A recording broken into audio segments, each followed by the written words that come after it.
Ready, start. मृत्यु अटल है, अवश्यंभावी है, विराम। जीवन का अंत मनुष्य का हमेशा से जिज्ञासु बने रहने का कारण रहा है, विराम। मृत्यु सबके लिए शोक का कारण है, कुछ के लिए प्रकृति का नियम, कुछ के लिए शारीरिक तथा मानसिक दुखों का अंत, विराम। परंतु सुख के साथ या दुख के साथ मृत्यु का आना तो तय है, विराम। पैरा। मृत्यु की प्राप्ति के बाद मनुष्य की जिंदगी समाप्त हो जाती है, विराम। ऐसा कहा जाता है कि जब मनुष्य की हृदय गति रुक जाती है तो मनुष्य की स्वाभाविक मृत्यु होती है, विराम। स्वाभाविक मृत्यु का यह सिद्धांत वैज्ञानिकों द्वारा भी मान्य है, विराम। कभी कभी दुर्घटनावश या किसी भयानक बीमारी की चपेट में आ जाने के कारण भी मनुष्य की मृत्यु हो जाती है, जिसे अकाल मृत्यु की संज्ञा दी जाती है, विराम। कभी कभी मनुष्य क्रोधवश या निराशावश भी मृत्यु का वरण कर लेता है, जिसे आत्महत्या कहा जाता है, विराम। किंतु आजकल मानव समाज में जीवन की समाप्ति के लिए इच्छा मृत्यु की वैधता और अवैधता को लेकर वाद विवाद चल रहा है, विराम। इच्छा मृत्यु को ही यूथेनेशिया की संज्ञा दी जाती है, विराम। पैरा। एक शब्द के रूप में यूथेनेशिया मूलतः एक यूनानी शब्द है जिसका अर्थ है सुखद मृत्यु, विराम। इसे मर्सी किलिंग भी कहा जाता है, विराम। सिद्धांत के रूप में यूथेनेशिया से तात्पर्य अपनी जिंदगी को समाप्त करने का अधिकार है, विराम। यूथेनेशिया के मुख्य रूप से 3 भेद है: पैसिव यूथेनेशिया, वॉलेंट्री यूथेनेशिया तथा इनवॉलेंट्री यूथेनेशिया, विराम। जब किसी रोगी को गंभीर बीमारी के कारण मृत्यु का वरण करने की छूट दी जाती है तब उसे पैसिव यूथेनेशिया की संज्ञा दी जाती है, विराम। रोगी जब चिकित्सक अथवा अन्य किसी व्यक्ति के समक्ष अपनी मृत्यु की इच्छा प्रकट करता है तब उसे वॉलेंट्री यूथेनेशिया कहा जाता है, और जब किसी चिकित्सक द्वारा रोगी की इच्छा पूछे बगैर उसे मृत्यु दे दी जाती है तब उसे इनवॉलेंट्री यूथेनेशिया कहा जाता है, विराम। पैरा। यूथेनेशिया के मुख्यतः 3 प्रकार है। वॉलेंट्री, इसमें रोगी को स्वीकार्य होने पर ही इच्छा मृत्यु का प्रावधान है, विराम। नॉन वॉलेंट्री यूथेनेशिया, जहां पर रोगी अपनी रजामंदी देने की स्थिति में न हो, जैसे कोई अचेतन व्यक्ति, कोमा आदि की स्थिति या कोई अबोध बालक की इच्छा मृत्यु, जो कि विश्व भर में गैर कानूनी है। मात्र नीदरलैंड में कुछ परिस्थितियों में यह मान्य है, विराम। इनवॉलेंट्री अर्थात रोगी की स्वीकार्यता न लेते हुए इच्छा मृत्यु का प्रावधान, विराम। पैसिव यूथेनेशिया के अंतर्गत जीवन रक्षक दवाएं या चिकित्सक को बंद कर दिया जाता है, जबकि एक्टिव यूथेनेशिया के अंतर्गत रोगी को प्राणघातक औषधि या टीका दिया जाता है, विराम। यह प्रक्रिया सर्वाधिक विवादास्पद है, विराम। पैरा।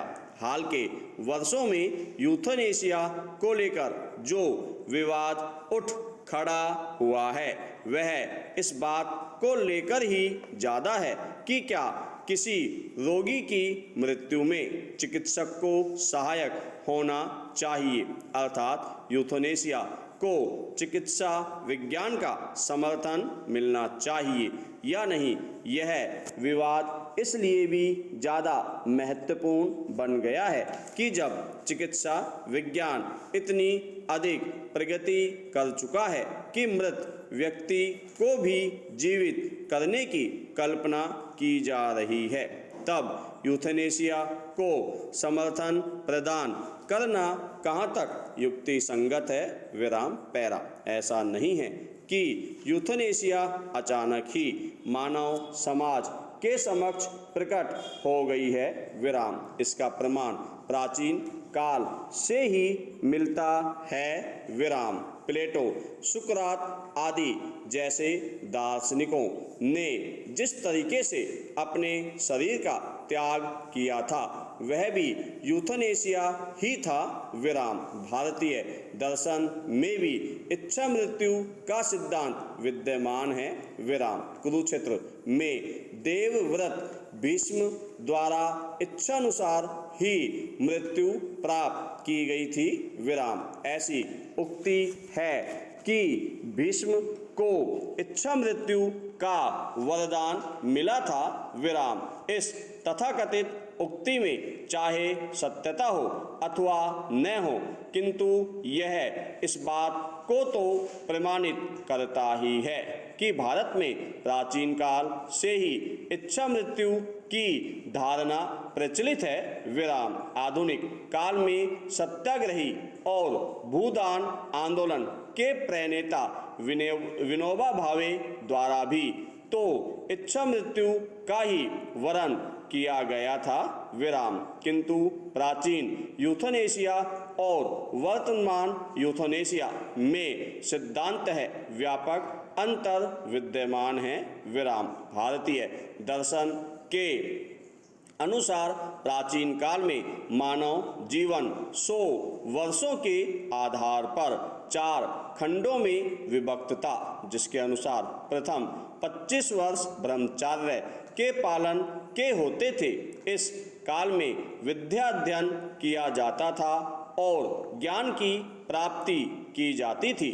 उसके बाद के 25 वर्ष गृहस्थ के होते थे। इस काल में वैवाहिक व्यक्ति के रूप में जीवन यापन किया जाता था। उसके बाद के 25 वर्ष संन्यास के होते थे। इस काल में परिवार को छोड़ भ्रमण करते हुए जीवन व्यतीत किया जाता था और फिर उसके बाद के 25 वर्ष वानप्रस्थ के होते थे। इस काल में वनों या अरण्यों में जीवन व्यतीत किया जाता था और परिवार की समस्याओं से दूर रहते हुए शरीर का त्याग किया जाता था। विराम। आज यदि कोई व्यक्ति रोगी के रूप में दर्द से निवृत्त होने के लिए मृत्यु की इच्छा करता है तो यह भारत के प्राचीन सिद्धांत से बिल्कुल पृथक है, क्योंकि भारत में प्राचीन काल में मृत्यु की इच्छा केवल रोगियों द्वारा ही नहीं की जाती थी, बल्कि रोग मुक्त व्यक्ति भी इच्छा मृत्यु का वर्ण करते थे। विराम पैरा। 18वीं शताब्दी के मध्य में सर्वप्रथम मृत्यु के कष्ट को समाप्त करने के लिए मोरफिन के प्रयोग की बात जॉन वारेन ने की। विराम। इसी प्रकार 1866 में जोसेफ बुलर ने क्लोरोफॉर्म के उपयोग की बात कही। विराम। समाज सुधारक एनी बेसेंट ने भी इसके समर्थन में अपनी बात रखी। विराम। उस समय चिकित्सकों ने विवाद में कोई बात नहीं रखी। विराम। अतः इसे विश्व युद्ध दार्शनिक प्रश्न माना गया। विराम पैरा। आधुनिक काल में यूथनेसिया को आंदोलन के रूप में पहली बार 1935 में उस उपस्थापित किया गया जब इंग्लैंड की राजधानी लंदन में क्लिक मिलार्ड द्वारा वॉलेंट्री यूथेनेशिया लीगलाइजेशन सोसाइटी की स्थापना की गई। विराम। वहां 1936 और 1950 में हाउस ऑफ कॉमन्स में बिल और मोशन प्रस्तुत किया गया, किंतु दोनों ही बार यह अस्वीकृत हो गया। विराम। 1938 ईस्वी में अमेरिका में भी वॉलेंट्री यूथेनेशिया लीगलाइजेशन सोसाइटी की स्थापना की गई। विराम। 1987 ईस्वी में कैलिफोर्निया में कुछ व्यक्तियों द्वारा यह आंदोलन चलाया गया है कि मरणासन व्यक्ति को यह अधिकार होना चाहिए कि वह अपने चिकित्सक से अपनी मृत्यु की कामना करे। इसकी प्रक्रिया भी सरल होनी चाहिए। विराम। उस समय यूथेनेशिया को कानूनी रूप केवल इसलिए नहीं दिलाया जा सका था क्योंकि आंदोलनकारियों द्वारा 4.50 लाख व्यक्तियों के हस्ताक्षर नहीं करवाए जा सके थे, जो कि कानून बनने के लिए आवश्यक थे।